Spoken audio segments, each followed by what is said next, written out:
जितेंद्र आव्हाड यांनी हसन मुश्रीफ यांना एकेरी शब्दामध्ये उल्लेख केलेला आहे, त्याचबरोबर त्यांनी वेगवेगळ्या प्रकारच्या टीका देखील केल्या. काय सांगतो?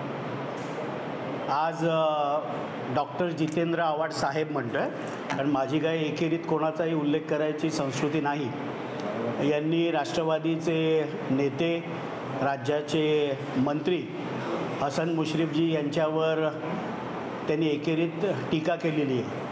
आव्हाडांची ती कायमची संस्कृती आहे की एकेरीत उल्लेख करून अनेकांचे अपमान ते कायम करत असतात. माझी एवढीच त्यांना विनंती आहे की हसन मुश्रीफ साहेब हे कोल्हापूरच्या लाल मातीतनं येतात, पैलवान आहेत, त्यांच्याची फार डावपेच करू नका.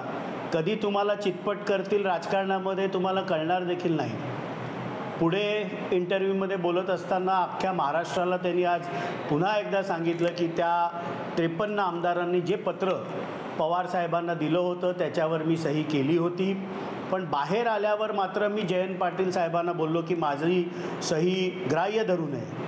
माझा त्यांना प्रश्न आहे की तुमचा हात धरून तुम्ही लहान बाळ होतात का की कोणी तुमची सही जबरदस्तीने त्या पत्रावर घेतली? त्यामुळे आपल्या सोयीचं, आपल्या स्वार्थाचं राजकारण आपण कायम करत आलात.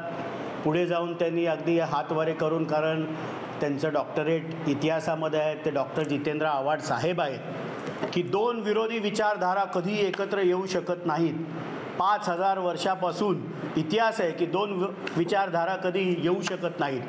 आणि शिवशाहू फुले आंबेडकर इथे हृदयामध्ये असायला लागतं.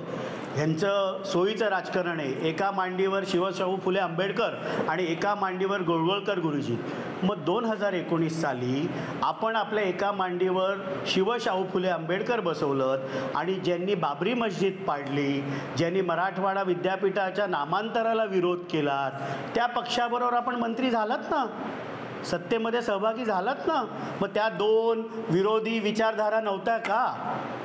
मग त्यावेळेला आपण जसं ह्यावेळेला सही केल्यावर बाहेर येऊन जयंत पाटील साहेबांना सांगितलं की माझी सही ग्राह्य धरू नये, तसं त्यावेळेलाही जयंत पाटील साहेबांना आपण विनंती करायची होती की माझ्या हृदयामध्ये शिवशाहू फुले आंबेडकर आहेत, त्यामुळे मी ज्या पक्षांनी बाबरी मस्जिद पाडली त्यांनी त्याची जबाबदारी घेतली, ज्यांनी मराठवाडा नामांतराला विरोध केला, त्या पक्षाच्या मुख्यमंत्री होत असताना त्या मंत्रिमंडळामध्ये मी मंत्री म्हणून शपथ घेणार नाही, अशा प्रकारची विनंती आपण त्यावेळेलाही जयंत पाटलांना केली असती तर बरं झालं असतं. एबीपी माझा, उघडा डोळे बघा नीट.